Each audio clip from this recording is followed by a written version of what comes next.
bulan Februari 2012 di New York diadakan pertemuan akbar 15 intelijen negara-negara besar dunia duduk bersama membicarakan siapa calon pemimpin dunia tahun 2020. Mereka kaji dengan mendalam, dengan serius, sesuai dengan kepakaran dan keahlian mereka. Akhirnya mayoritas peserta dari 15 intelijen negara besar dunia ini sepakat mengatakan yang memiliki kemungkinan terbesar memimpin dunia 2020 ke atas adalah khilafah Islamiyah. Allahu Akbar. Zaman kita sekarang persis seperti kisah ini kembali, bahwa Rasulullah SAW bersabda, nanti di akhir zaman akan muncul seorang lelaki dari keturunan kandungku yang akan melenyapkan semua kezaliman yang ada di muka bumi, yang akan menghentikan semua kejahatan, yang akan menutup pintu-pintu kediktatoran dan mengembalikan dunia kepada puncak keadilan. Laki-laki itu, kata Rasulullah, dari keturunan kandungku, dari Hasan bin Ali. Laki-laki tersebut namanya mirip dengan namaku, nama ayahnya mirip dengan nama ayahku, akhlaknya benar-benar serupa dengan akhlakku, tetapi fisiknya tidak sama dengan aku, kata Rasulullah sallallahu alaihi wasallam.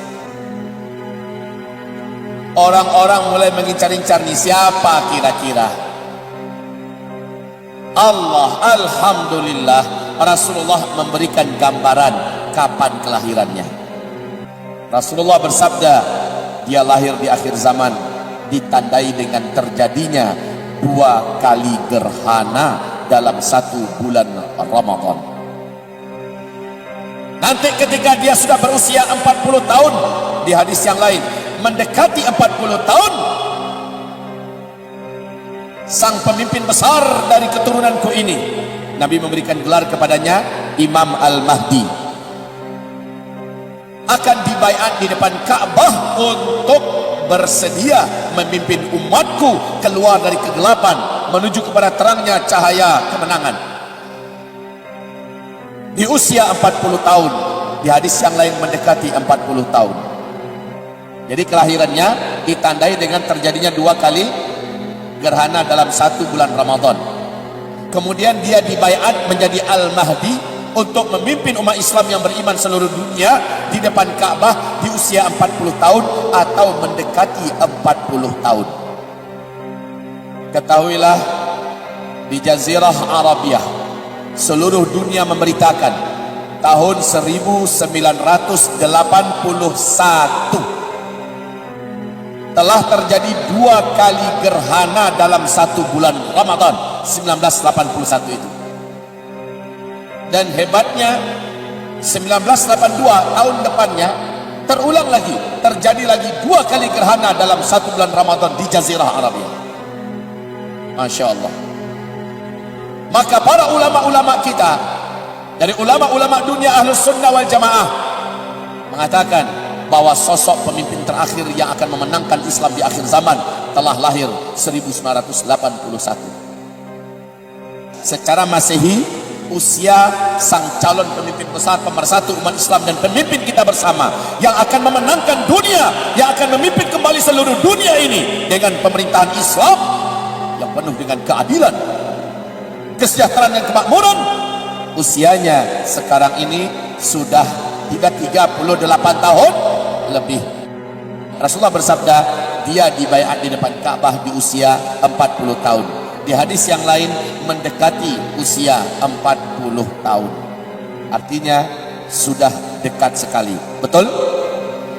Keadaan umat Islam menjelang dibaiatnya Al-Mahdi, kata Rasulullah sallallahu alaihi wasallam, Islam di mana-mana benar-benar dizalimi, diperangi. Kaum muslimin betul-betul tidak dianggap sama sekali, bahkan dibenci, dimusuhi. Lihat Uighur sekarang ini di Cina, ya Allah. Xinjiang, betul-betul luar biasa penderitaan mereka. Rohingya di Myanmar sana. Lihat keadaan kaum muslimin hari ini di Syria, di Palestina, di Yaman, di Iran. Lihat nasib kaum muslimin di mana-mana, wahai Allah, Allah. Dan juga di Indonesia, luar biasa. Tetapi sebentar lagi, insya Allah Ta'ala, Allah akan terbitkan matahari, cahaya kemenangan sebentar lagi akan muncul. Walaupun musuh-musuh yang sedang berkuasa di timur dan di barat tidak suka dengan kebangkitan Islam, Islam tetap akan bangkit soon, very very soon. Sangat dekat sekali insyaallah ta'ala.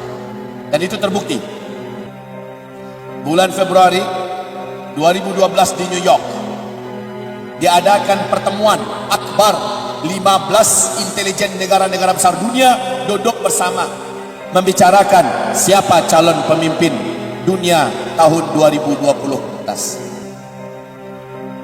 Dalam pembicaraan itu muncul 4 kandidat yang akan memimpin dunia kelak. Kandidat pertama masih Amerika Serikat. Kandidat kedua Cina. Kandidat ketiga adalah mafia-mafia internasional. Dan kandidat yang keempat khilafah Islamiyah. Mereka mengkaji satu persatu.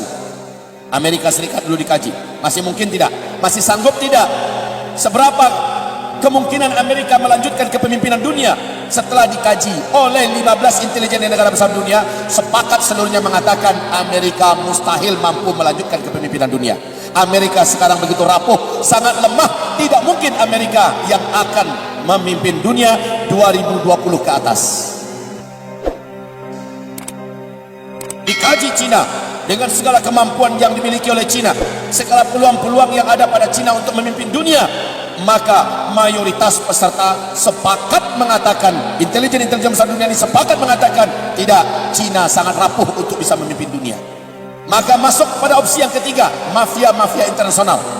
Mereka lah yang akan memimpin dunia ke depan. Dikaji kemungkinannya, maka rontok kemungkinan yang ketiga. Lalu yang keempat, opsi keempat, khilafah Islamiyah. Mereka kaji dengan mendalam, dengan serius, sesuai dengan kepakaran dan keahlian mereka. Akhirnya mayoritas peserta dari 15 intelijen negara besar dunia ini sepakat mengatakan yang memiliki kemungkinan terbesar memimpin dunia 2020 ke atas adalah khilafah Islamiyah. Allahu Akbar. Peluang yang disebutkan oleh 15 intelijen negara besar dunia ini di New York di pertemuan NIC bulan Februari itu sesuai dengan nubuat Nabi. Kalau sekarang Al-Mahdi sudah di usia 38 tahun lebih secara hijriah, artinya 1 atau 2 tahun lagi kita sudah punya pemimpin besar dunia ke depan. Betul tidak? Allahu Akbar. Bergembiralah. Walaupun penjahat-penjahat kebatilan, media semua di tangan mereka saat ini di dunia. Militer yang paling hebat-hebat di tangan mereka sekarang di seluruh dunia. Teknologi modern peperangan seluruhnya di tangan mereka saat ini. Pendidikan, ekonomi, apa saja di tangan mereka. Tidak ada masalah. Wong Firaun juga di puncak-puncak kekuasaannya hancur di tangan Musa alaihissalam. Betul tidak? Musa ditolong Allah. Musa saat itu malah sudah nggak ketemu jalan. Di depan Laut Merah, di belakang Firaun dan bala tentara siap mencincang-cincang. Mau kemana? Allah belahkan laut, Musa selamat dan kaumnya, Firaun tenggelam, habis. Namrus juga di puncak dijayanya, di puncak kekuatan kekuasaannya, habis oleh Allah Subhanahu wa taala. Sejarah akan terulang. At-tarikhu yu'idu nafsahu. Tarikh sejarah akan kembali terulang.